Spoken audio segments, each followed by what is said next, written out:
Bonsoir à tous. Que Dieu vous bénisse. Nous allons nous tenir debout pour commencer notre culte.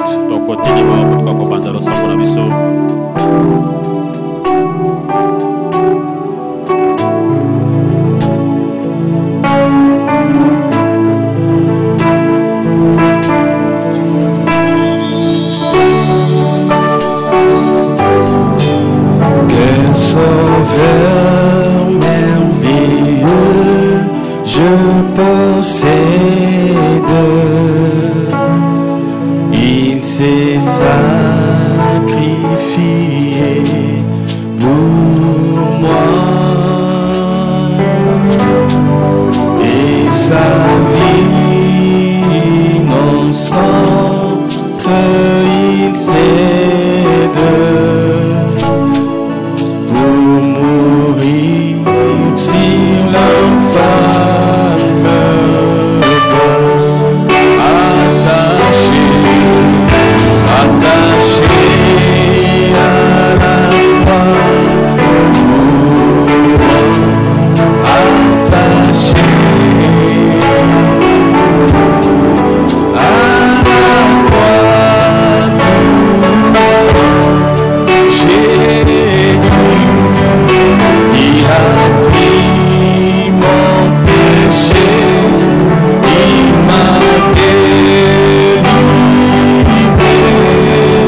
Seigneur Jésus, tu es réellement merveilleux, Seigneur. Car de la boue, Seigneur, tu as sorti chacun de nous, Seigneur.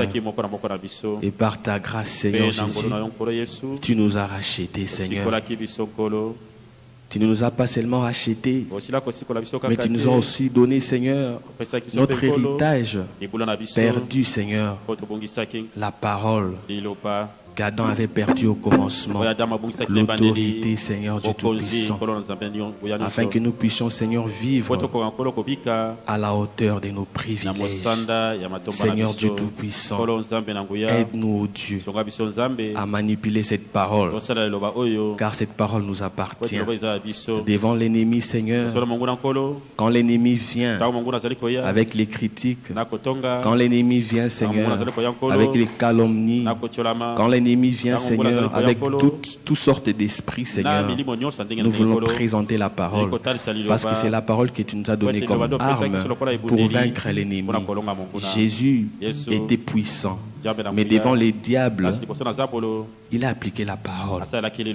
Seigneur Dieu Tout-Puissant, aide-nous, Seigneur Dieu, à mettre la parole devant nous, devant chaque circonstance de nos vies, que nous puissions placer la parole.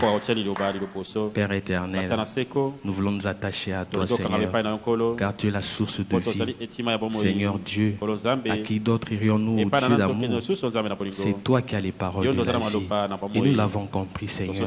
Voilà pourquoi, Seigneur Jésus, malgré nos faiblesses, malgré nos fautes, Seigneur, nous voulons nous attacher à toi. Père bien-aimé, c'est pour nous que tu as donné des ton sang à la croix. Puisses-tu, Seigneur, laver nos péchés, pardonner nos fautes, Seigneur Dieu d'amour, et que nous puissions, Seigneur Dieu, être agréables à tes yeux. Nous nous abandonnons à toi. Nous remettons ces cultes entre tes mains, les prédicateurs, l'Église entière. Au nom de Jésus-Christ. Amen. Amen.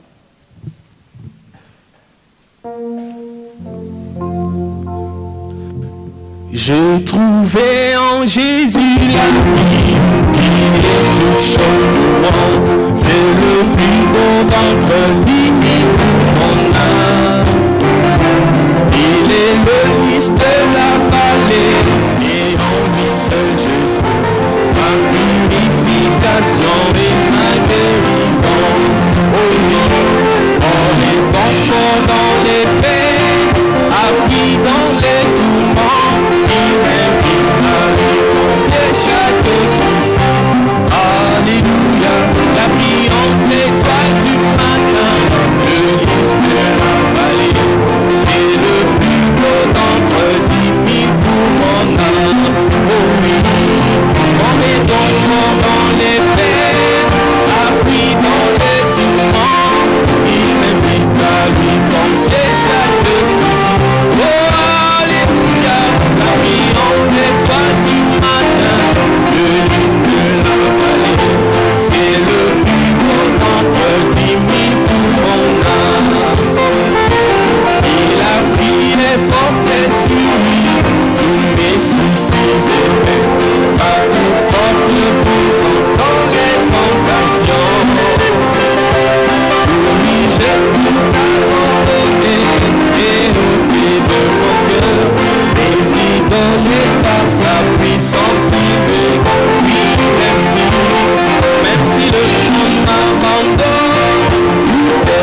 dans le nom précieux de notre Seigneur et Sauveur Jésus-Christ.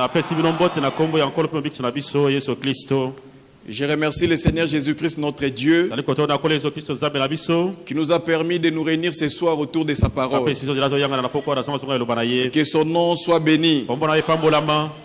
Je remercie notre pasteur pour cette confiance renouvelée. Que Dieu le bénisse beaucoup. Nous allons nous mettre debout pour lire la parole de Dieu. Nous allons lire des Écritures ce soir. La première se trouve dans le livre de Genèse. Genèse chapitre 18, versets 18 à 19.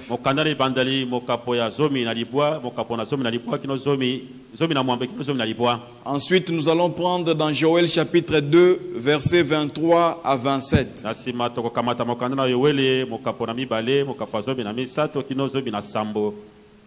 Nous prenons Genèse chapitre 18, versets 18 à 19. Abraham deviendra certainement une nation grande et puissante. Et en lui seront bénies toutes les nations de la terre. Car je l'ai choisi, afin qu'il ordonne à ses fils et à sa maison après lui de garder la voie de l'Éternel,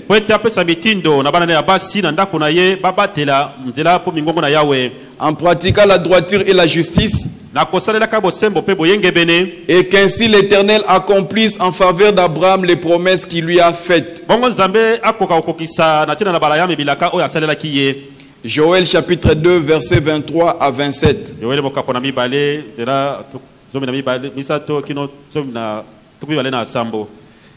Et vous, enfants de Sion, soyez dans l'allégresse et réjouissez-vous à l'Éternel votre Dieu. Car il vous donnera la pluie en son temps. Il vous enverra la pluie de la première et de l'arrière-saison comme autrefois. Les airs se rempliront de blé. Et les cuves regorgeront de mou et d'huile. Je vous remplacerai les années qu'ont dévoré la sauterelle, les Gélec, les Asile et les Gazam, ma grande armée que j'avais envoyée contre vous. Vous mangerez et vous vous rassasierez, et vous célébrerez le nom de l'Éternel votre Dieu, qui aura fait pour vous des prodiges. Et mon peuple ne sera plus jamais dans la confusion. Dieu notre Père Céleste, Créateur des cieux et de la terre, nous venons humblement devant ta face, sachant que dans de telles circonstances, nous voyons combien les ressources humaines sont insuffisantes pour satisfaire aux besoins spirituels. C'est pour cela que nous comptons sur toi.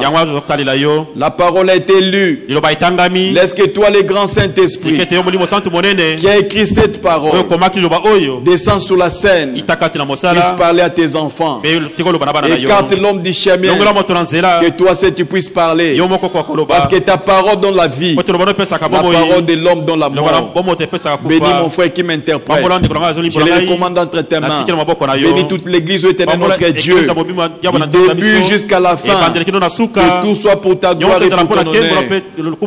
Au nom puissant de notre Seigneur et Sauveur Jésus-Christ. Amen. Encore une fois, je vous salue dans le nom précieux de notre Seigneur et Sauveur Jésus-Christ. Si je devais donner un sujet à ma prédication de ce soir, je dirais les conditions pour les promesses de ce jour. Les conditions pour les promesses de ce jour. Les conditions pour les promesses de ce jour. Nous savons une chose, que lorsque la parole de Dieu s'accomplit, lorsque la prophétie s'accomplit, c'est quelque chose d'inhabituel. Et le surnaturel, c'est toujours quelque chose d'inhabituel.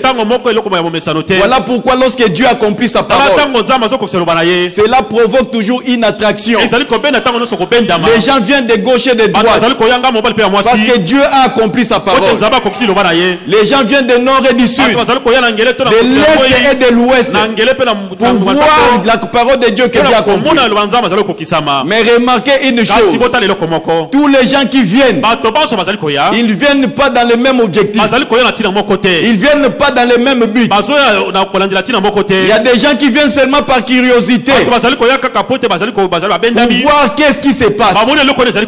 Il y a des gens qui viennent pour trouver des erreurs. Il y en a ceux qui viennent pour critiquer.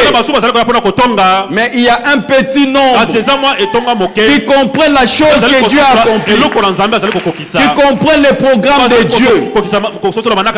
Voilà pourquoi notre regard n'est pas fixé à des grandes foules. Nous ne regardons pas le nombre de gens, parce que nous savons une chose, que le programme de Dieu, c'est dans la minorité. Et dans ces derniers jours, des grandes prophéties, des grandes promesses que le monde attendait, s'est accompli dans les derniers jours. Beaucoup de juges de l'Ancien Testament, beaucoup de gens qui ont vécu avant nous, ont désiré voir ces jours, mais cela n'était pas donné à eux. Ils ont salué les choses de loin, mais Dieu a gardé tous ces glorieuses promesses pour ces jours ici dans lesquels nous vivons. Voilà pourquoi ce message aussi a attiré beaucoup de gens. Beaucoup de gens sont venus parce que la parole de Dieu était accomplie. Mais remarquez une chose, tous ceux qui sont venus ne sont pas venus dans le même but. Il y a des gens qui sont venus pour des visées personnelles. Il y a des gens qui sont venus pour leurs propres intérêts.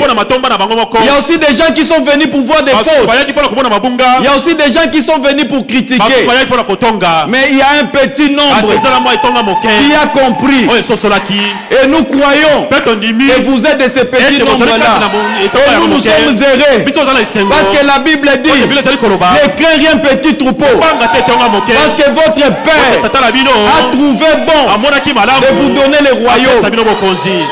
Et lorsque nous regardons dans la Bible, de la Genèse à l'Apocalypse, la Bible est remplie de promesses de Dieu. Ce sont des merveilleuses promesses que Dieu a données à son peuple, que Dieu a données à ses enfants. Et surtout dans ces derniers jours, ce sont des promesses que Dieu a données à son épouse. Et nous voulons profiter de ces promesses que Dieu a données pour ces jours-ci. Que ces promesses deviennent une réalité. Que ces promesses puissent devenir vie en chacun de nous. Que ces promesses puissent quitter la Bible. Que ces promesses quittent les brochures. Que ces promesses vivent dans chacun de nous. On voit les hommes et des femmes marcher, mais c'est la parole de Dieu qui marche. On voit les hommes et les femmes parler, mais c'est Christ qui est en train de parler. C'est la parole qui est en train de parler. Mais remarquez une chose, les promesses de Dieu dépendent toujours des conditions. Les promesses de Dieu dépendent toujours des conditions. Lorsque Dieu donne les promesses, il donne aussi des conditions pour arriver à ces promesses-là.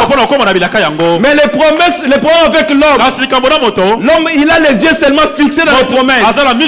Mais les conditions que Dieu donne pour arriver à ces promesses-là, l'homme les met de côté. Et là, ça ne peut pas marcher. Parce que lorsque Dieu a donné la promesse, Dieu a donné les conditions, vous devez marcher dans la voie de Dieu. Et voilà pourquoi aujourd'hui les gens peuvent parler. Aujourd'hui les gens peuvent dire ce qu'ils veulent. Mais nous savons une chose, que la volonté de Dieu pour aujourd'hui, c'est ce message que nous avons reçus. Les autres, ce sont des raccourcis. Ce n'est pas le programme de Dieu. Le programme de Dieu, c'est ce que nous avons reçu. Lorsque nous regardons dans la Bible, la Bible dit, si vous demeurez à moi et que mes paroles demeurent à vous, demandez ce que vous voulez. Cela vous sera accordé. La promesse, c'est de demander tout ce que vous voulez. Mais la condition, il faut demeurer à moi. Il faut que mes paroles demeurent en vous. Mais l'homme, il veut seulement que Dieu puisse lui donner. L'homme, il veut demander. Mais l'homme ne veut pas demeurer. L'homme ne veut pas que les paroles demeurent. Mais retenez une chose. Pour les promesses de ce jour, il y a des conditions. Lorsque vous avez réuni les conditions, lorsque vous avez rempli les exigences de Dieu, c'est alors que Dieu vous donnera la promesse. Sinon ça ne marchera pas. Parce que hier ça n'a pas marché. Aujourd'hui aussi ça ne marchera pas. Lorsque les hommes prennent les raccourcis, ça ne marche pas. C'est la chose que Caïn n'avait pas compris. Parce que Dieu pour toutes choses, il a donné des conditions. Et Dieu a ses yeux fixés sur les conditions. Parce que Dieu lui, il ne fait exception de personne. Lorsque les conditions sont remplies, il est obligé d'accomplir la promesse. Mais Caïn, il a cherché les raccourcis. Il a cherché sa propre voie. Et ça n'a pas marché. Le problème avec lui, au lieu d'imiter son frère, il a compris la chose. Il s'est mis à colère. Mais Caïn, si tu remplis les conditions, moi Dieu, je vais agréer les sacrifices. Parce que Dieu regarde le sang. Lorsque nous regardons dans la Bible, la Bible dit, tu seras la tête et non la queue. Et ça nous aimons le répéter. Tu seras béni à ton départ et à ton arrivée. Tu seras victorieux. Tu auras la victoire sur toutes ces ennemis. Mais remarquez une chose. Avant que Dieu puisse donner toutes ces bénédictions, avant que Dieu puisse donner toutes ces promesses, Dieu a fixé des conditions. Mais l'homme ne veut pas suivre les conditions que Dieu a fixées. Parce que la Bible dit, si tu obéis à la voix de l'Éternel ton Dieu, en observant et en mettant en pratique tous les commandements que l'Éternel te prescrit aujourd'hui, c'est alors que l'Éternel te donnera la supériorité sur toutes les nations. Voici les bénédictions qui se reprendront sur toi, qui seront ton partage. Mais l'homme il prend des conditions, il met de côté. Mais l'homme il veut seulement les promesses. Et là, ça ne marche pas. Regardez David. Dieu a donné une promesse à David. Il dit David, si tes enfants marchent selon mes lois, si tes enfants pratiquent mes ordonnances, si tes enfants obéissent à mes commandements, tu ne manqueras pas d'un successeur sur le trône d'Israël. La promesse est là. Mais tes enfants doivent remplir la condition pour avoir la promesse. Et quand Salomon a construit le temple, pendant qu'il était en train de faire la prière de la dédicace, il s'est rappelé de cette promesse. Il dit Dieu maintenant accomplis la promesse que tu as faite à mon père, à David ton serviteur. Parce que moi j'ai rempli les conditions. Moi j'ai fait tout ce que tu as demandé. Maintenant tu as accompli la promesse.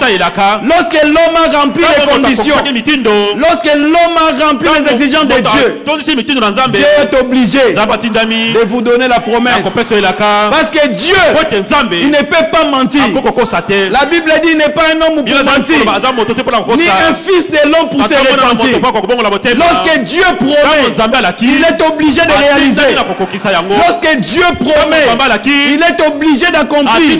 Sinon, il n'est plus Dieu. L'homme peut te promettre aujourd'hui, Peut-être quand il promettait, il était sincère. Mais demain il te dit, je suis incapable de réaliser ma promesse. Quand je promettais, je croyais ceci, je croyais cela.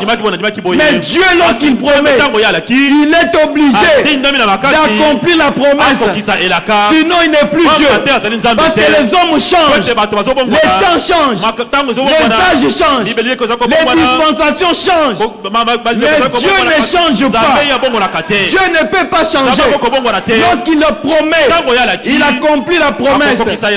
Lorsqu'il promet, il accomplit la promesse. Voilà pourquoi si hier Dieu a sauvé les gens, lorsque certaines conditions étaient remplies, lorsqu'aujourd'hui les mêmes conditions sont remplies, il est obligé de vous sauver parce qu'il est Dieu et il ne change pas. Si hier Dieu a guéri lorsque les conditions étaient remplies, aujourd'hui lorsque les mêmes conditions sont remplies, Dieu est obligé de vous guérir parce que s'il ne fait pas, il n'est plus Dieu. Si hier Dieu a béni lorsque les conditions étaient remplies, si aujourd'hui vous remplissez les conditions, Dieu est obligé de vous bénir parce que si vous ne bénit pas, il ne sera plus Dieu. Si hier il a baptisé les gens du Saint-Esprit lorsque les conditions étaient réunies, aujourd'hui si vous réunissez les mêmes conditions, parce qu'il est Dieu, il est obligé de vous donner le Saint-Esprit parce que les hommes changent, mais Dieu ne change pas. Il est infini, il est parfait, c'est la perfection de perfection et lui ne peut pas évoluer. Il ne peut pas évoluer en connaissance parce qu'il est la source de toute intelligence, il est la source de toute sagesse, il n'évolue jamais. Sa première manière de faire, c'est la dernière manière de faire. Ce qu'il a fait hier, il le fait aussi aujourd'hui.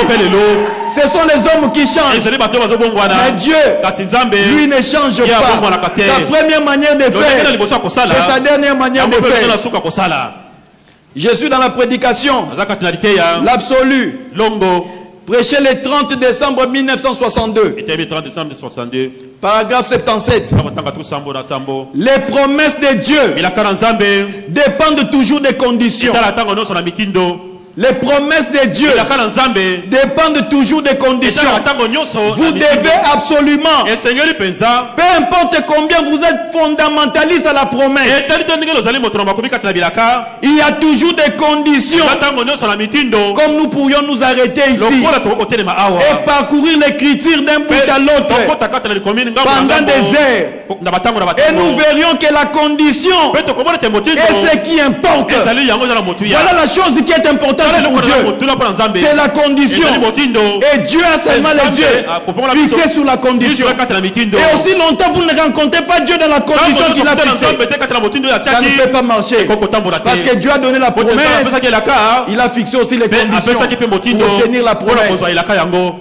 Vous pouvez être aussi fondamentaliste que vous le voulez, mais c'est sous condition, d'après la promesse, la prédestination, etc. Dans la prédication, l'influence, prêché le 12 janvier 1963, paragraphe 4. Apocalypse 10 nous dit qu'il y aura un messager dans les derniers jours qui rassemblera ces petits points et les mettra ensemble. Ensuite, le mystère de Dieu serait terminé lorsque cet ange sonnerait de la trompette. En fait, cet ange est un messager terrestre. Et puis un autre ange est descendu du ciel, les mains levées, l'arc-en-ciel au-dessus de sa tête. Et il a juré qu'il n'y aura plus de temps.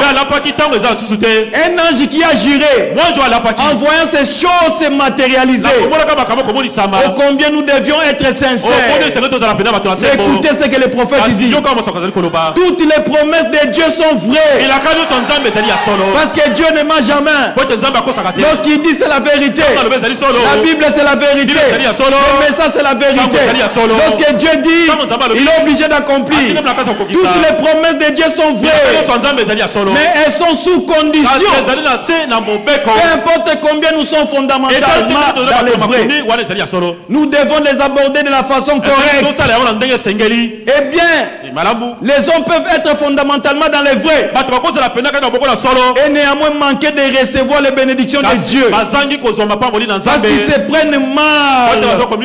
Il faut remplir les conditions.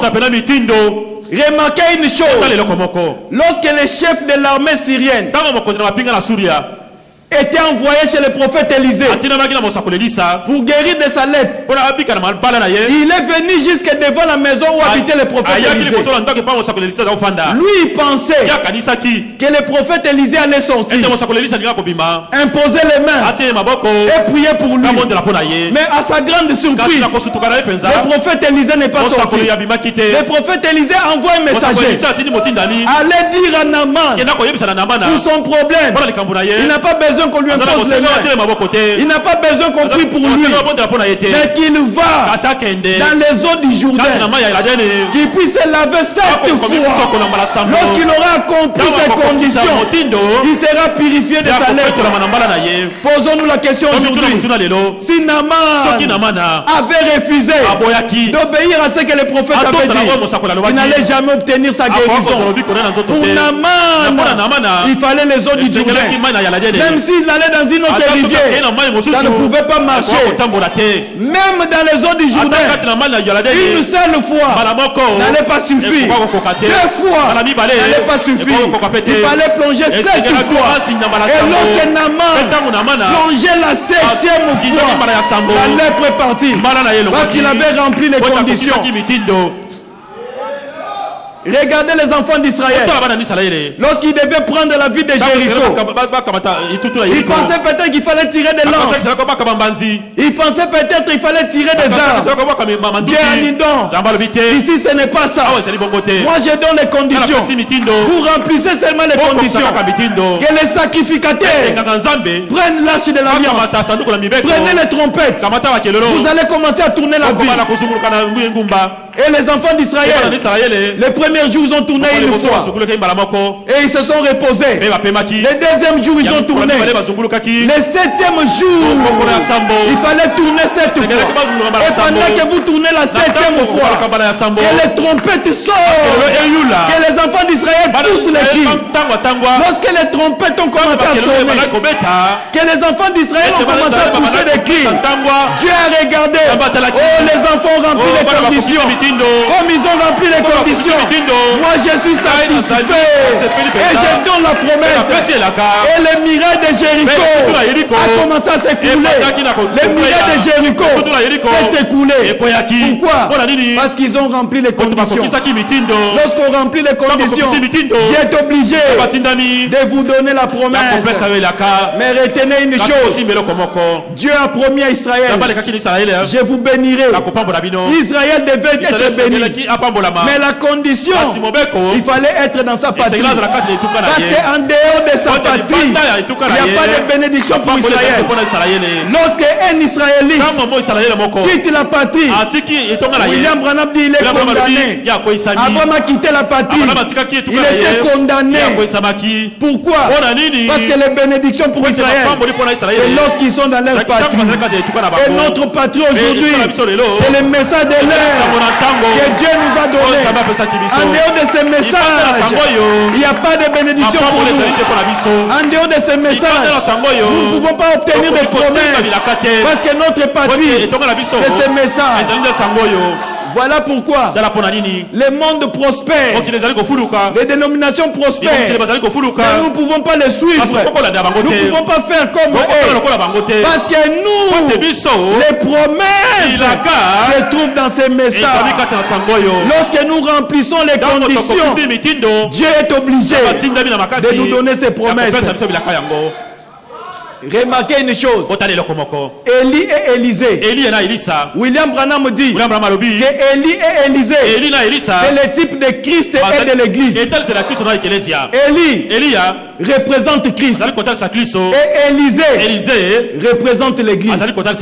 Lorsque Élisée a compris qu'aujourd'hui mon maître sera enlevé au-dessus de moi, il a pu quitter un seul instant. Partout où Élie partait, Élisée était là. Élisée ne voulait pas le quitter un seul instant. À Gigal, il était là. Lorsqu'il est parti à Bethel, il a suivi. À Jéricho, il était là. Devant les Jourdains, il était là. Jusqu'à ce qu'ils ont traversé. Élisée n'a pas lâché Élie. Mais c'est ce que l'église devait faire aujourd'hui. Ne pas quitter Christ un seul instant. Partout où Christ va, vous devez aller avec lui. Partout où Christ va, l'église doit aller avec lui. Lorsque Christ quitte un endroit, même si cet endroit est beau, même si cet endroit est meilleur, nous devons quitter cet endroit parce que l'église est attachée à Christ. L'église suit Christ. C'est comme ça que les enfants d'Israël marchaient. Ils avaient les yeux fixés sur la colonne de feu. Lorsque la colonne de feu s'arrêtait, eux aussi s'arrêtaient. Lorsque la colonne de feu s'arrêtait, même s'ils étaient encore forts, ils avaient envie de marcher. Mais parce que la colonne de feu s'est arrêtée, eux aussi, ils devaient s'arrêter. Lorsque la colonne de feu commence à avancer, eux aussi ils devaient avancer. Parce que la colonne de feu est en train d'avancer. Même si ils voulaient encore rester, ils doivent suivre les mouvements de la colonne de feu. Laissez-moi vous dire ces choses, ce jour. Même dans votre maison, les jours où vous voyez Christ quitter votre maison, abandonnez la maison. Abandonnez la maison. Suivez Christ. Parce que même dans un désert, si Christ est là, je sais que le désert fleurira. Mais même dans l'abondance, lorsque Christ n'est pas là, je sais que la sécheresse viendra. Voilà pourquoi l'église doit être attachée à Christ. L'église doit être collée à Christ. C'est la chose que Lazare et ses sœurs n'avaient pas compris. William Branham dit, Marthe, Marie et Lazare habitaient dans une même maison avec Jésus-Christ. Mais un jour le Seigneur les dit, moi je dois partir. S'ils avaient compris, ils devaient abandonner la maison et partir avec lui. Mais eux ils sont restés. Quand Christ quitte, sachez que les problèmes sont en route. Lorsque Christ quitte, les troubles sont en route. Parce que Christ est parti, la maladie est venue. Parce que Christ est parti, la mort s'est installée. Lorsque Christ quitte votre maison, sachez que les problèmes sont en route. Lorsque Christ quitte votre maison, sachez que les difficultés sont en route. Lorsque Christ quitte votre maison, sachez que la maladie est en route. Lorsque Christ quitte votre maison, préparez-vous à des difficultés. Amen. Mais remarquez une chose. Pendant qu'il marchait à Gigal, on n'a pas posé la question à Élisée. Il marchait seulement. Et Élisée est resté attaché. À Bethel, on ne lui a pas posé la question. Devant les Jourdains, on ne lui a pas posé la question. Mais lorsqu'il traverse les Jourdains, la scène change. Lorsqu'il traverse les Jours, la scène change. Et William Branham dit que les Jourdains représentent la mort. Souvent, les gens sont pressés de demander. Ils sont encore en vie. Ils ne sont pas encore morts. Ils commencent à demander. Dieu donne-moi ceci. Dieu donne-moi cela. Fais ceci pour moi. J'ai besoin de ceci. La Bible dit cherchez premièrement le royaume des cieux et sa justice, et le reste vous sera donné par-dessus. Parce que traverser les Jourdains, c'est être seul avec Dieu. Le monde est resté derrière. Le monde est resté à l'extérieur. Là, tu peux commencer à demander. Mais l'homme, il veut demander. Ça ne peut pas marcher. Parce que Dieu, il a les yeux fixés sur la condition. Lorsque vous accomplissez les conditions, les exigences de Dieu, à ce moment-là, Dieu vous donne la promesse. Mais remarquez une chose, lorsqu'ils traversent maintenant les Jourdains, ils étaient de l'autre côté. Élie se retourne. Il pose la question à Élisée. Maintenant dis-moi, qu'est-ce que je peux faire pour toi? Élisée dit, j'ai besoin de la double portion de ton esprit. Élie regarde, tu demandes une chose difficile.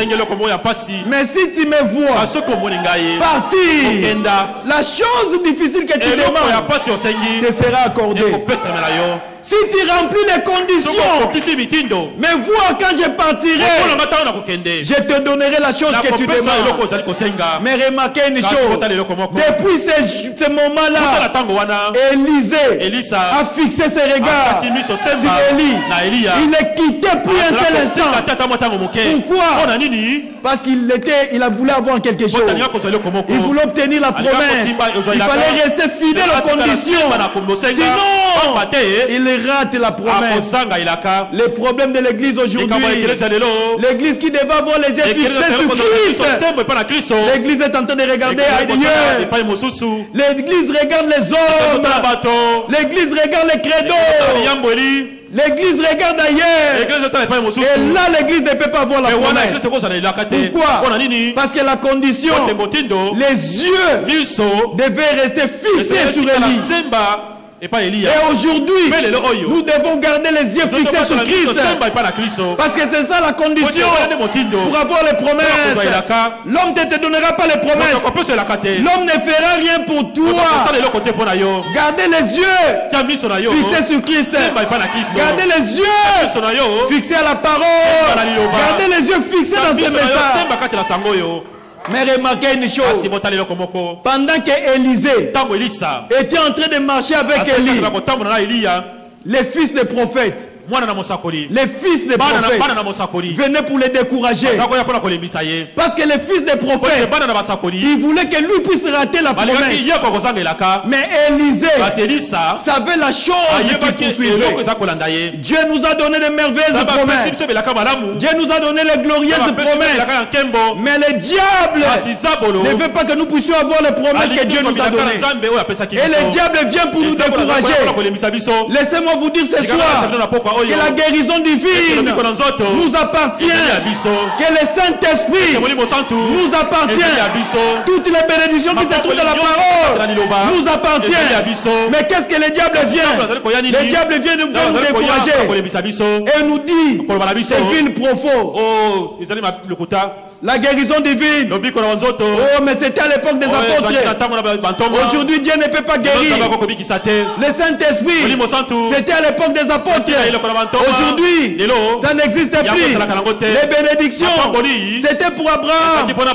William Branham dit, n'écoutez pas les vils propos du diable. Parce que le diable, il veut vous décourager. Le diable, il ne veut pas que vous puissiez obtenir la promesse. Gardez les yeux fixés sur Christ pour avoir la promesse. Parce que regardez les enfants d'Israël. Lorsqu'ils sont sortis d'Égypte pour la terre promise, tout ce dont ils avaient besoin, Dieu a pourvu pour eux. Tout ce dont les enfants d'Israël ont eu besoin pour le voyage, pour le pèlerinage, Dieu a pourvu de cela. Lorsqu'ils ont eu soif, il y avait un rocher qui a donné de l'eau pour que le peuple puisse boire, pour que le peuple puisse étancher s'asseoir. Lorsqu'ils ont eu faim, lorsqu'ils étaient en train de mourir de faim, Dieu a pourvu de la manne qui est descendue du ciel, de la nourriture céleste, pour que les peuples puissent manger. Lorsqu'ils étaient mordus par le serpent, lorsqu'ils étaient en train de mourir à cause de leur péché, Dieu a levé le serpent des reins à travers son prophète Moïse. Et quand ils regardaient les serpents des reins, ils obtenaient la guérison. Il y avait la colonne de nuée pour les conduire pendant les jours. Et il y avait la colonne de feu pour les conduire pendant la nuit. Tout ce dont ils avaient besoin, Dieu a pourvu de cela.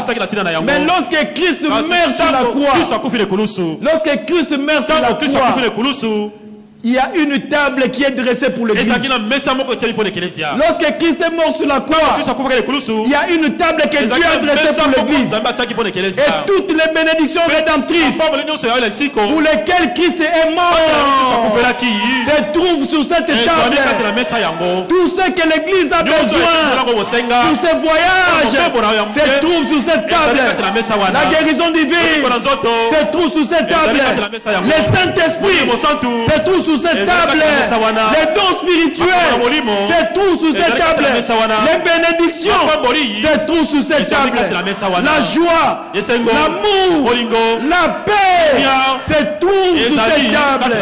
Mais retenez une chose, que toutes les promesses de Dieu dépendent des conditions. Il y a une façon correcte de s'approcher de Dieu pour être bénéficiaire de ses promesses.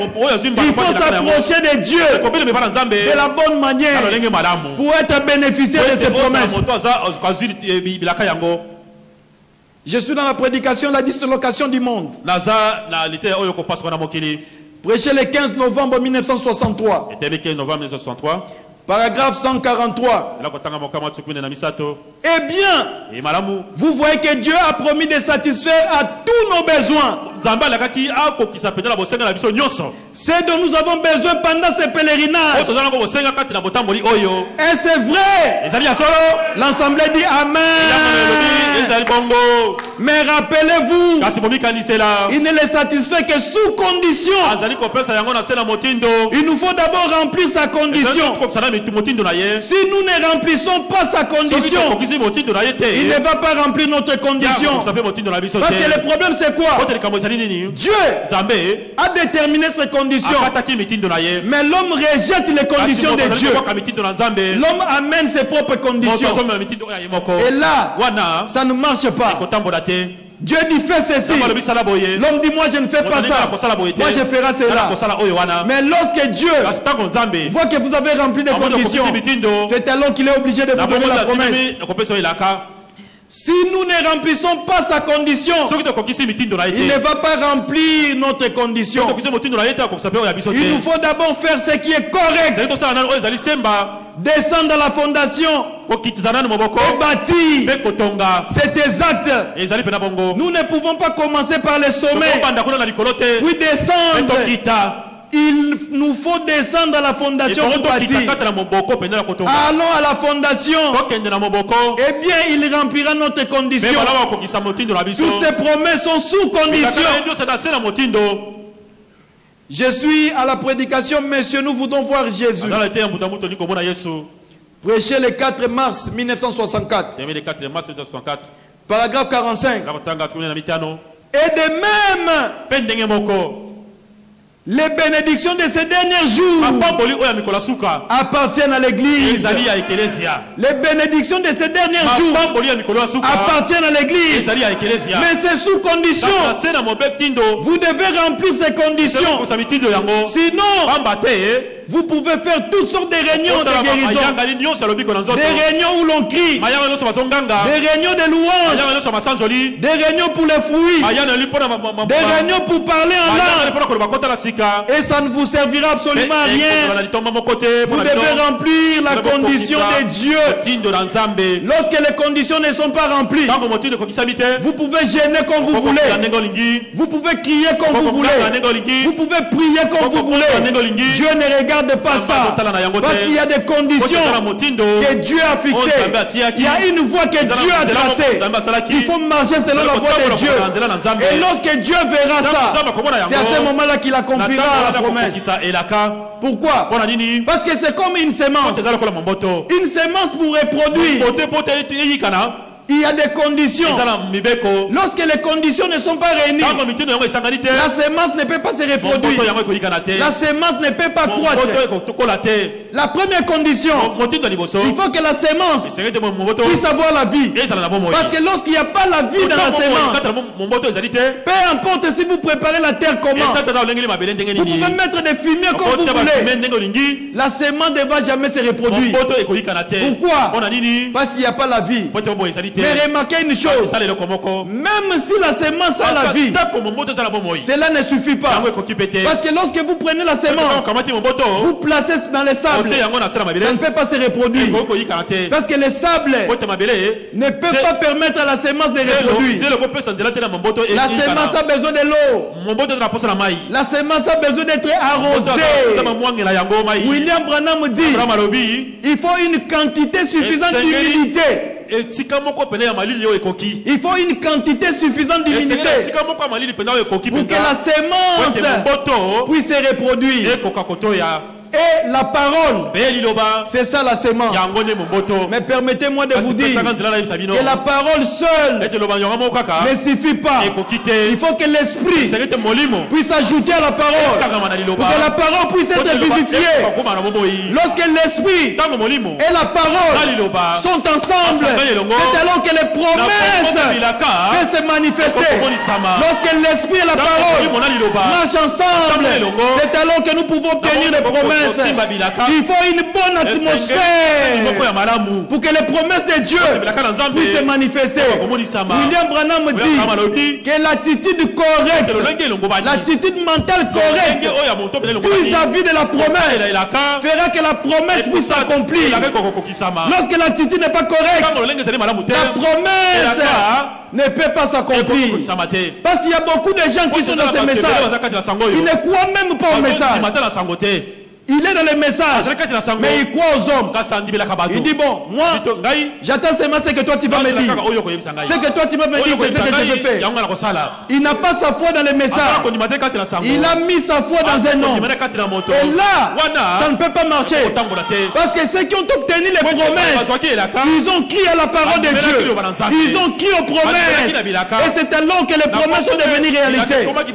C'est lorsque vous avez suffisamment de foi à ces messages. C'est à ce moment que ce message peut vivre. Les problèmes, ce n'est pas les messages.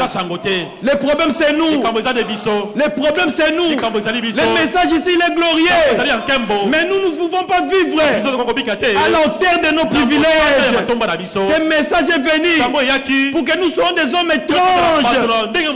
Ce message est venu pour que le monde puisse être étonné. Parce que lorsque Élisée a reçu la double portion, William Branham dit, lorsque Christ part, l'église reçoit la double portion. Parce que la Bible dit, les œuvres que j'ai faites, vous les ferez aussi. Vous les ferez même davantage. Parce que je m'en vais au Père. Et aujourd'hui, la double portion se trouve sous l'église. Mais il faut l'attitude correcte. La foi à la parole de Dieu. C'est alors que les promesses de Dieu vont se manifester. Parce que là-bas, ce sont les gens qui ont cru, qui ont vu la parole de Dieu devenir réelle. Les doutes enlève la promesse. Regardez les enfants d'Israël. Ceux qui sont entrés, ce sont qui ont cru à la promesse. Mais permettez-moi de vous dire, il ne faut pas seulement croire, il faut persévérer. Parce que beaucoup n'arrivent pas à persévérer. Il commence, après il est fatigué. Oh, moi je croyais, moi je pensais. Mais la Bible dit, notre père Abraham, non seulement il a cru, il a persévéré. Et la persévérance a produit la promesse. Mes frères et sœurs, les problèmes avec nous, nous ne comprenons pas la façon de faire de Dieu. Dieu n'est pas dans des choses ordinaires. Parce que si Dieu commence à faire des choses ordinaires, il n'est plus Dieu. Si Dieu commence à faire ce que tout le monde fait, il n'est plus Dieu. Il faut des situations difficiles. Là, les hommes disent que c'est impossible. Là, les hommes disent que c'est terminé. C'est à ce moment-là que Dieu doit entrer en scène. Dieu pouvait prendre un garçon de 25 ans et une jeune fille de 20 ans pour leur donner la promesse, mais ça ne servirait à rien. Dieu a dit non, non, non, non. Moi j'ai besoin d'un vieillard et d'une vieille femme pour que le monde puisse voir que moi, ce sont des choses extraordinaires. Lorsque la science dit que non, ça ne peut pas marcher, lorsque la science dit que c'est impossible, c'est à ce moment-là que Dieu descend pour agir. William Branham dit, s'il y a des montagnes que les hommes ne peuvent pas escalader, s'il y a des rivières que les hommes ne peuvent pas traverser, notre Dieu, il est spécialiste des choses impossibles. Là où la science a échoué, là où les hommes ont échoué, c'est là que Dieu agit. Voilà pourquoi, ma soeur, 20 ans de mariage, même si tu n'as pas d'enfant, il faut savoir que Dieu aime des choses comme ça. Il ne faut pas se décourager. Il faut persévérer dans la foi. Parce que la persévérance amènera la promesse. Nous ne devons pas seulement croire, nous devons persévérer. Parce que la persévérance amènera la promesse. Beaucoup de gens sont rentrés dans les dénominations parce qu'ils n'ont pas compris, ils n'ont pas persévéré. Ce message a besoin de la persévérance pour obtenir les promesses. Vous devez persévérer. Sinon, il n'y a pas de promesses. Sinon, il n'y a pas de promesses. Parce que dans cet âge, nous sommes au-dessus. Nous sommes au sommet. Nous sommes au-delà de la guérison divine. Parce que William Branham dit, si vous ne pouvez pas avoir la foi pour la guérison divine, comment est-ce que vous aurez la foi pour l'enlèvement? Et le prophète va même très loin. Pour la guérison divine, vous n'avez même pas besoin d'être chrétien. Pour la guérison divine, vous n'avez pas besoin d'être chrétien. Vous n'avez pas besoin d'être une chrétienne. Parce que la guérison divine est basée sur la foi. William Branham dit, j'ai vu des hommes et des femmes qui ont vécu correctement, des chrétiens et des chrétiennes, passer à la ligne de prière et rentrer tels qu'ils sont venus. Mais j'ai vu des prostituées, lorsqu'elles sont venues, elles ont obtenu la guérison. Pourquoi? Ils ont eu la foi. Les problèmes d'aujourd'hui, les gens n'ont pas suffisamment de foi pour attirer les promesses de Dieu, pour que les promesses puissent s'accomplir. Le problème, ce n'est pas Dieu. Le problème, c'est nous. Nous devons avoir suffisamment de foi pour attirer la promesse. Regardez Pierre. Lorsque le Seigneur Jésus lui a dit de venir, de marcher sur les eaux, aussi longtemps qu'il a crié, Pierre était en train de marcher sur les eaux. Il était en train de marcher. Mais lorsque les doutes ont commencé à s'installer, il a commencé à s'enfoncer. Lorsque les doutes ont commencé à s'installer, il a commencé à s'enfoncer. Parce que les doutes bloquent les bénédictions. Les doutes bloquent les promesses. Mais regardez cette femme qui s'appelait Marie. Elle n'a pas douté. Elle dit, je suis la servante du Seigneur, qui me soit fait selon ta parole. Et parce qu'elle a qui, la promesse est devenue une réalité. Nous devons mettre les doutes de côté. Nous devons persévérer dans la foi pour que les promesses puissent se matérialiser.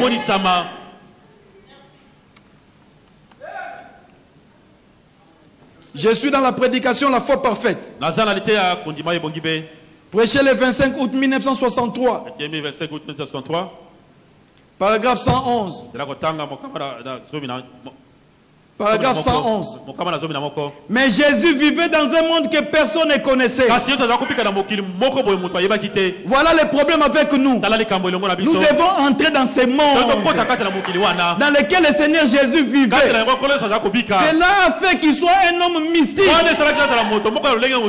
C'est ce monde ici qui fera de nous des hommes mystiques. Parce que ce message est venu pour que nous puissions être des hommes mystiques. Mais Jésus vivait dans un monde que personne ne connaissait. Il était une personne étrange. Il vivait dans un monde de foi parfaite, dans les dieux parfaits. Il vivait dans un monde de foi parfait, dans les dieux parfaits, dans lequel il était.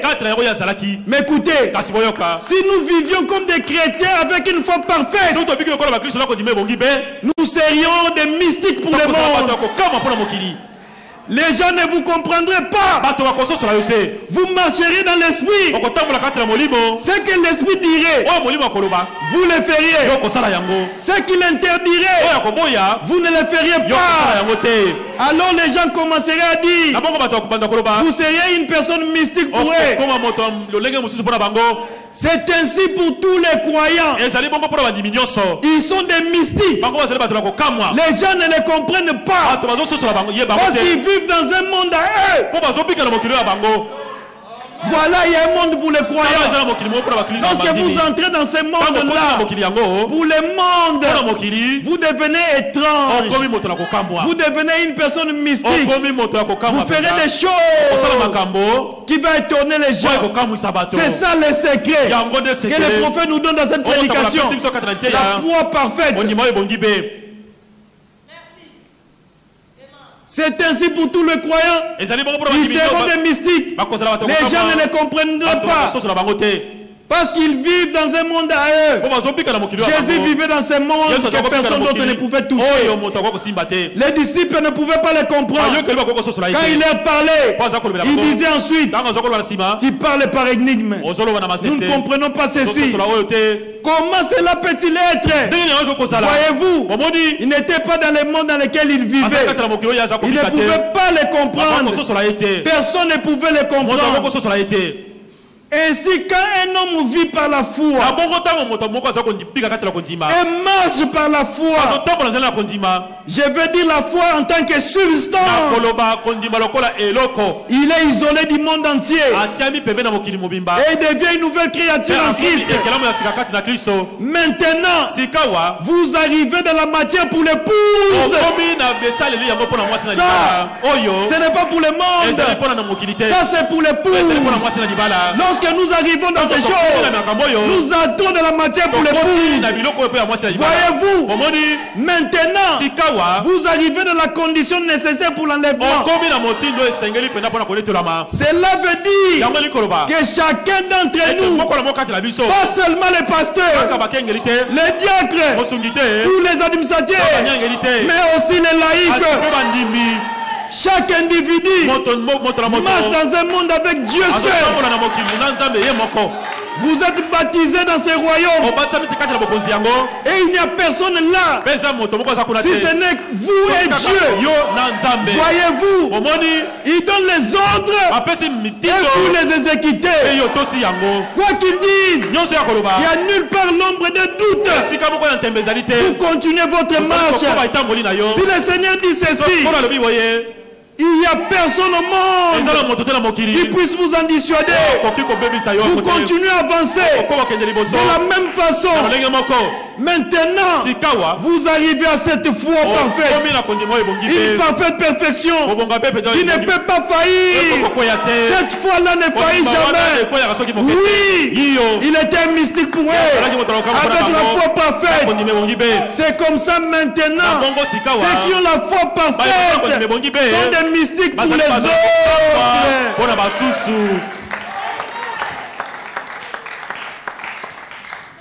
William Branham dit, C'est que vous êtes aujourd'hui. C'est les choix que vous avez fait il y a plusieurs années. C'est que vous êtes aujourd'hui. C'est les choix que vous avez fait il y a plusieurs années. C'est que vous serez demain. Ça dépendra du choix que vous ferez aujourd'hui. Ça dépendra de la décision que vous prenez aujourd'hui. William Branham dit, dans 5 ans, tu peux être un chrétien de renom. Dans 5 ans, tu peux être un missionnaire. Dans 5 ans, tu peux même être en enfer. Mais ça dépend de la décision que tu prends aujourd'hui. Écoutez maintenant.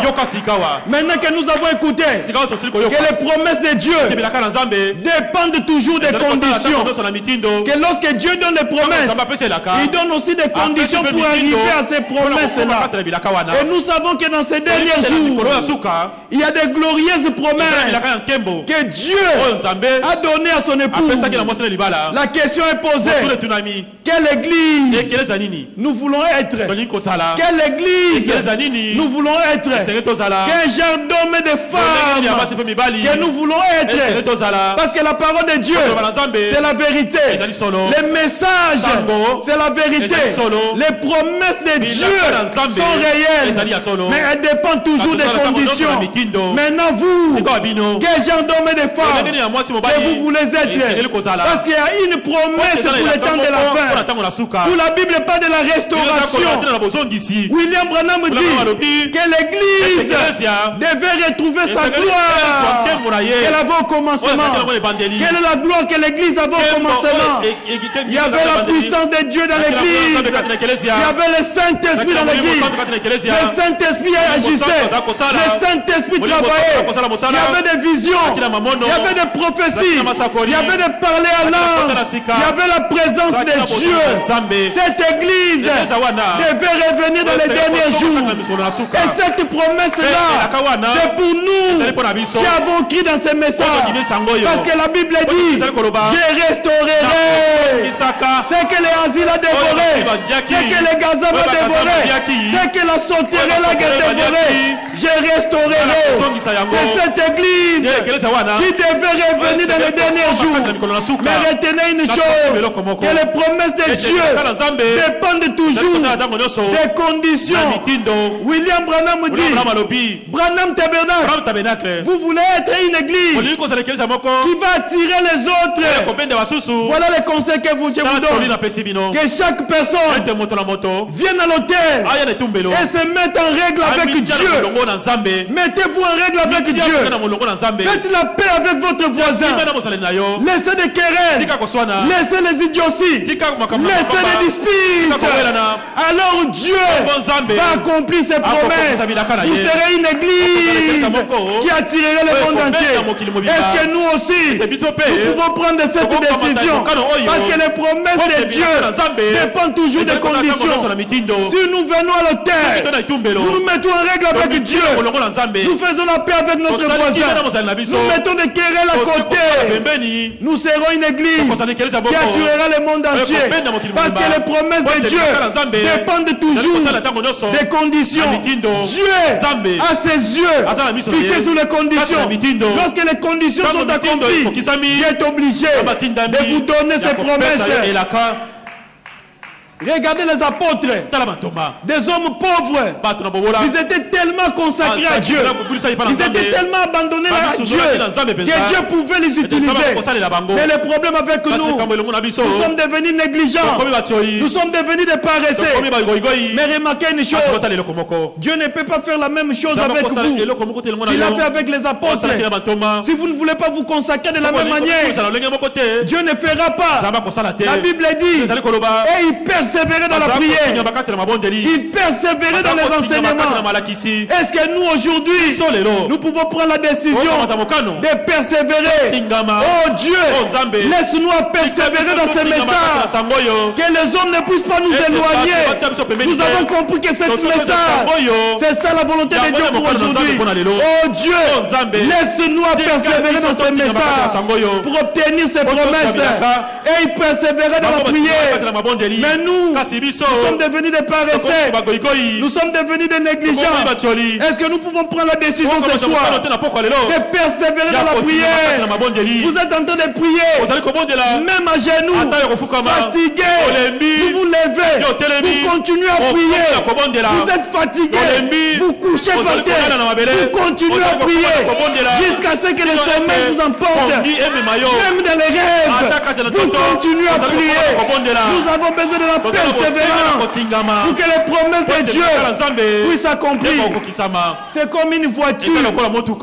Lorsque vous prenez une voiture neuve qui vient de sortir de l'usine, même si vous remplissez les réservoirs de l'essence, s'il n'y a pas l'intincelle, s'il n'y a pas l'intincelle pour mettre les feux sous l'essence, la voiture ne va jamais marcher.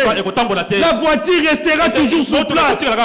William Branham dit, peu importe la quantité de la parole que les gens peuvent recevoir, si la dynamique ne vient pas, l'église reste sur place. L'église a besoin de la dynamique pour qu'elle puisse avancer, pour qu'elle puisse entrer en marche. Sinon, ça ne marchera pas. Les lieux d'adoration auxquels Dieu a pourvu. Prêchez le 25 avril 65.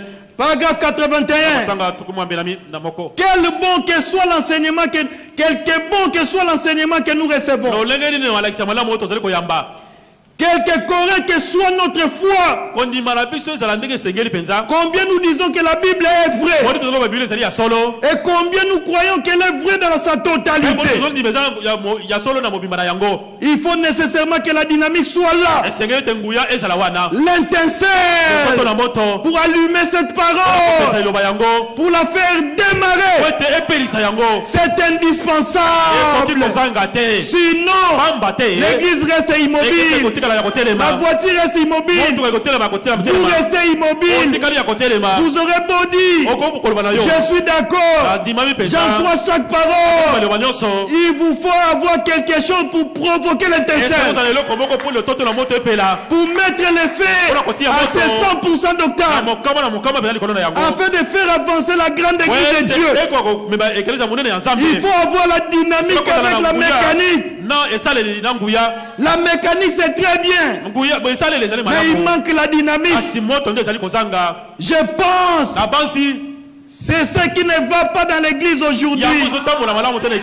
C'est ce qui ne va pas dans l'église aujourd'hui. Il nous manque cette puissance de la dynamique pour actionner cette parole, pour la rendre vivante pour aujourd'hui.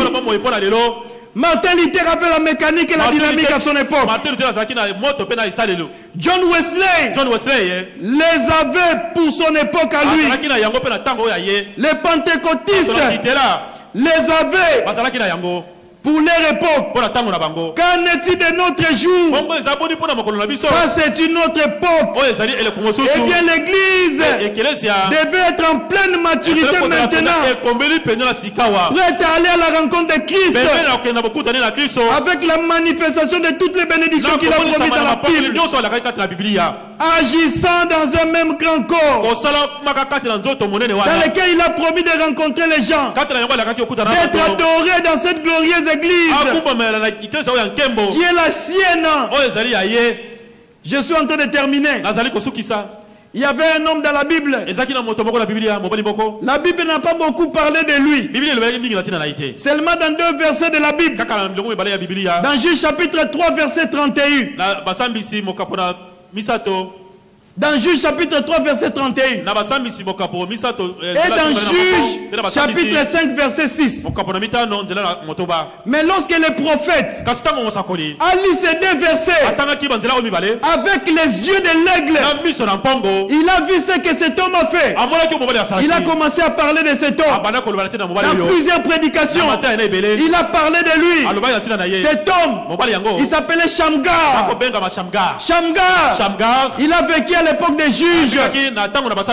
Écoutez, Shamgar, il n'était pas un roi, il n'était pas un prédicateur, il n'était pas un ministre, mais Shamgar était seulement un membre de l'église. Shamgar devait travailler chaque année dure. Il devait travailler chaque année dure. Il devait travailler des récoltes. Il devait planter les blés. Mais chaque fois que les blés mûrissaient, que le moment de la moisson arrivait, les Philistins arrivaient et ils arrachaient tout ce que Shamgar a produit. Et ils partaient avec ça. William Branham dit, c'est ce que le diable fait toujours. Lorsque Dieu commence à vous bénir, que vous sentez maintenant que la vie spirituelle ça va, vous commencez à avancer, le diable vient, il vous arrache cette bénédiction. Lorsqu'un pasteur, il a mis son église en ordre, que le Saint-Esprit commence à agir, le diable vient, il entre dans les gens pour mettre les troubles. Pourquoi? Parce que le diable ne veut pas que les gens puissent obtenir les promesses. Et les Philistins, chaque année, c'est ce qu'ils faisaient. Mais un jour, Shamgar a encore travaillé dur. Il a planté les blés. Lorsque le temps de la moisson est arrivé, avant qu'ils puissent récolter, les Philistins sont arrivés. Ces jours-là, ils étaient 600. Lui, il était dans la maison avec sa femme. Ils étaient en train de causer. Quand ils ont regardé la fenêtre, oh, les Philistins sont encore arrivés. Oh, c'est fini pour nous. Nous allons encore mourir de faim cette année. Sa femme a commencé à pleurer. Ses enfants ont commencé à pleurer. Qu'est-ce que nous allons faire? Mais remarquez une chose. Shamgar, il a commencé à réfléchir. Là, ce sont des guerriers. Ils sont à 600. Moi, je suis seul. Ils ont des lances. Ils ont des armes. Ce sont des guerriers, des soldats, des hommes entraînés.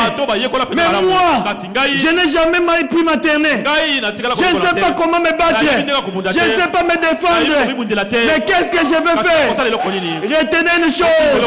Pendant que Shamgar était en train de parler, il s'est souvenu d'une chose, que je suis un juif, je suis circoncis, je suis la sémence d'Abraham.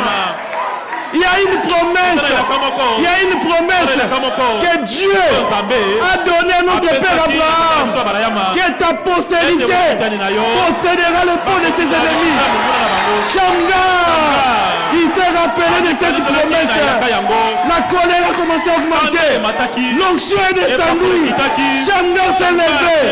Il a pris un aiguillon à baie. Ces jours-là, Shamgar a tué 600 Philistins. Ils étaient morts.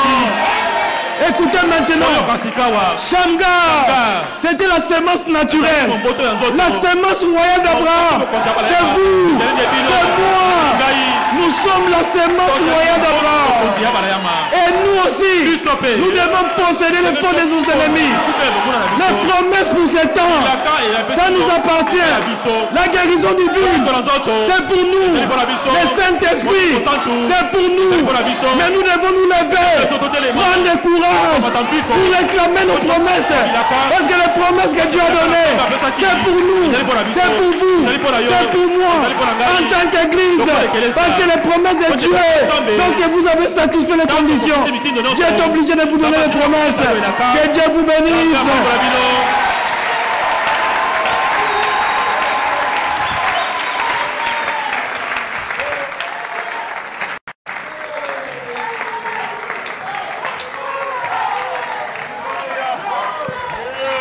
C'est tout simplement merveilleux. Veuillez vous lever, entrons dans la prière. Que Dieu vous bénisse. Amen.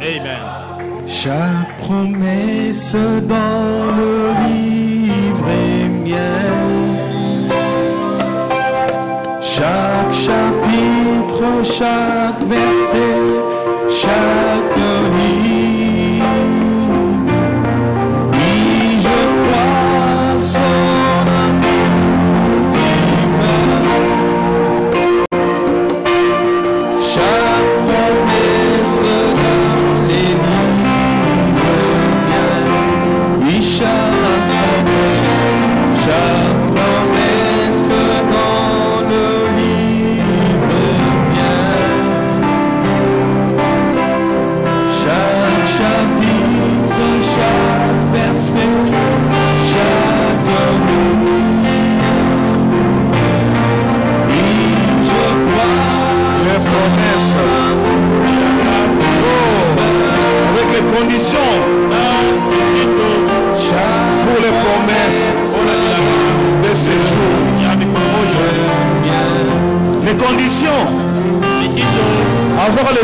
fixés sur Christ.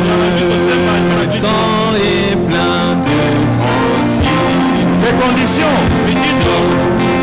Avoir les yeux fixés sur ces messages. Les conditions. L'attitude mentale correcte. Les conditions. Persévérer dans la foi.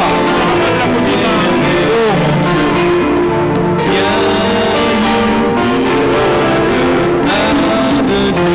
Les conditions. Faire la paix avec son voisin. Venir à l'hôtel, se mettre en ordre avec Dieu. Tout le monde est appelé à remplir les conditions. Et nous verrons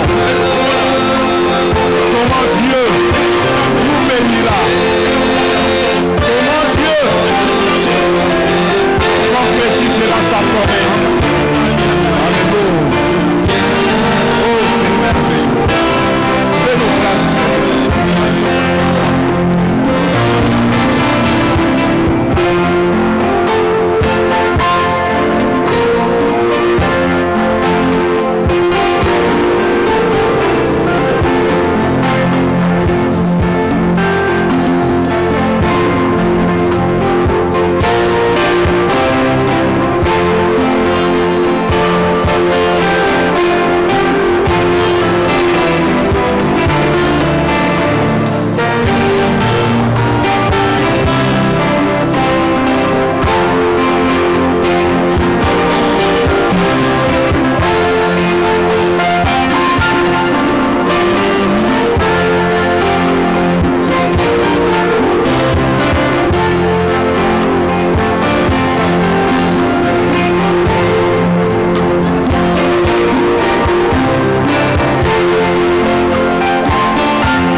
requête.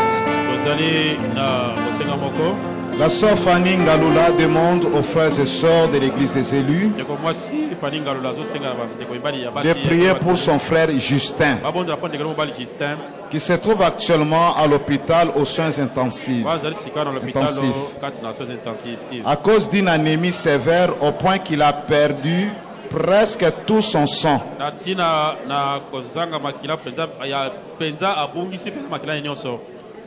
Aussi pour sa petite sœur Plamédie qui est souffrante. Elle croit qu'à travers vos prières, le Seigneur Jésus-Christ, Dieu de William Branham, et notre Dieu le guérira par sa grande miséricorde.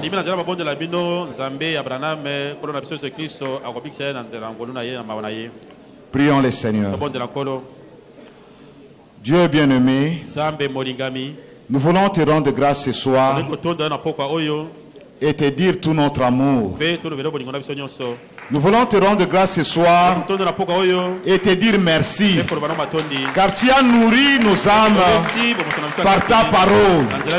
Oh Dieu, tu as enflammé nos cœurs pour un nouveau départ. Notre manière, Seigneur, de considérer les promesses que tu as faites ce jour. Oh Dieu, pour que nous puissions nous mettre dans les conditions voulues par toi. Ainsi, Dieu bien-aimé, pour toute personne qui a été en ces lieux, oh Père, et partout où toute personne écoutera ces sermons, l'espère que par ta grâce, tu puisses communiquer à nos âmes leur substance qu'il y a dans cette parole. La vie qui est dans cette parole. Puis cette parole, Seigneur, vivifier nos âmes. Puis cette parole, Père, nous communiquer la dynamique qu'il faut, Seigneur, afin que nous soyons tous zélés, tous flammes pour toi, et que nous puissions vivre non pas en dessous de nos privilèges, mais que nous puissions saisir cette occasion, Seigneur, pour marcher dans la foi. Oh Dieu, possédant toutes les portes de nos ennemis. Oh Dieu, vivant dans les vertus de Dieu comme des chrétiens et des chrétiennes. S'agissant de nos besoins matériels, Père, accorde à chacun selon les désirs de son cœur. S'agissant de nos besoins spirituels, pour toute personne qui est venue se mettre dans les conditions, Seigneur, en cherchant à mettre sa vie en ordre avec toi. Oh Dieu du ciel, Dieu miséricordieux, c'est toi qui es lent la colère, riche en bonté. Accorde à chaque fils, à chaque fille de Dieu selon sa demande, dans ta grande miséricorde. Père céleste, puisse ton Saint-Esprit ne pas nous laisser, Seigneur. Que ton Saint-Esprit nous accompagne dans nos foyers, dans nos maisons, que nous puissions être en réveil. Oh Dieu, car ce message est un message glorieux, le dernier, et il est urgent, en train de rassembler ton peuple. Oh Dieu, ne nous laisse pas dans la distraction. Secoue nos esprits et loin de nous la fainéantisme et la paresse. Que nous puissions être la paresse et que nous soyons un peuple aguerri, un peuple qui combat et qui écrase l'ennemi, un peuple qui tient l'épée et qui peut tailler une brèche dans le rang ennemi. Oh Dieu, fais-nous grâce. Nous nous attendons à toi, Père Céleste. Il y a une requête émanant de notre sœur Fanny pour son frère Justin qui se trouve aux soins intensifs pour un problème de sang. Dieu de grâce, Dieu de miséricorde, nous voulons invoquer ta grâce. Nous croyons en ta puissance.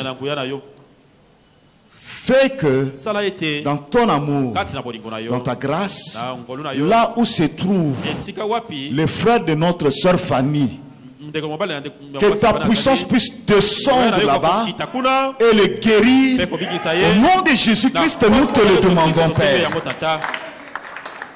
Mauvais esprit d'anémie qui tient ce frère Justin par l'autorité de la parole de Dieu.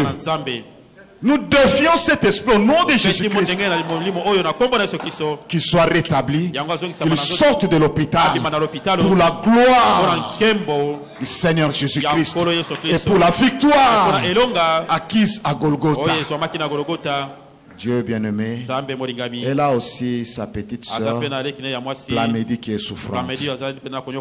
À la même occasion, nous demandons que Plamedi soit guérie et qu'elle recouvre sa santé au nom du Seigneur Jésus-Christ. Et s'il y a des malades en ces lieux, des gens qui ont des problèmes, Dieu bien-aimé, tu as manifesté ta gloire en ce lieu et tu es présent. Que personne ne rentre étant malade. Que tes bénédictions pleurent afin que le malade soit guéri. Que ceux qui sont dans le besoin, Seigneur, reçoivent de toi les bénédictions. Tes bénédictions, c'est pour nous. Nous sommes rentrés dans la parole. C'est ça notre pays. Alors Seigneur, bénis-nous. Nous nous attendons à toi. Oh, à toi la gloire, à toi l'honneur, à toi les acclamations. Dans cet âge, les alléluia, car nous avons vu la parole être révélée au milieu de nous. Nous avons vu le retour de la colonne de feu dans l'église. Et les promesses étaient accomplies. Tu es Dieu. Ce que tu as dit, tu as accompli. Laisse-nous être bénéficiaires, oh Père, de tes bénédictions. Nous voulons prier pour les offrandes, te recommandant cet argent, oh Dieu, afin que cela serve à l'avancement de ton royaume. Garde cette église dans la paix, dans la joie, dans le bonheur, dans l'unité. Oh Dieu, bénis notre pasteur, accorde-lui un temps de restauration, Seigneur, et qu'en rentrant, qu'il soit comme une batterie totalement chargé. Bénis-nous. Nous nous attendons à toi en toutes choses. Que ta grâce accompagne chacun quand il rentrera à la maison. Oh Dieu, nous voulons aussi demander aux gens, Seigneur, inviter les gens à venir écouter ce message, Seigneur, car le temps est arrivé à la fin. Conduis tes élus vers ces messages glorieux. Nous attendons à toi en toutes choses. Au nom du Seigneur Jésus-Christ. Amen. Amen. Que Dieu bénisse notre frère Philippe Lubaki. Qu'il bénisse son ministère. Qu'il bénisse sa famille également. Amen.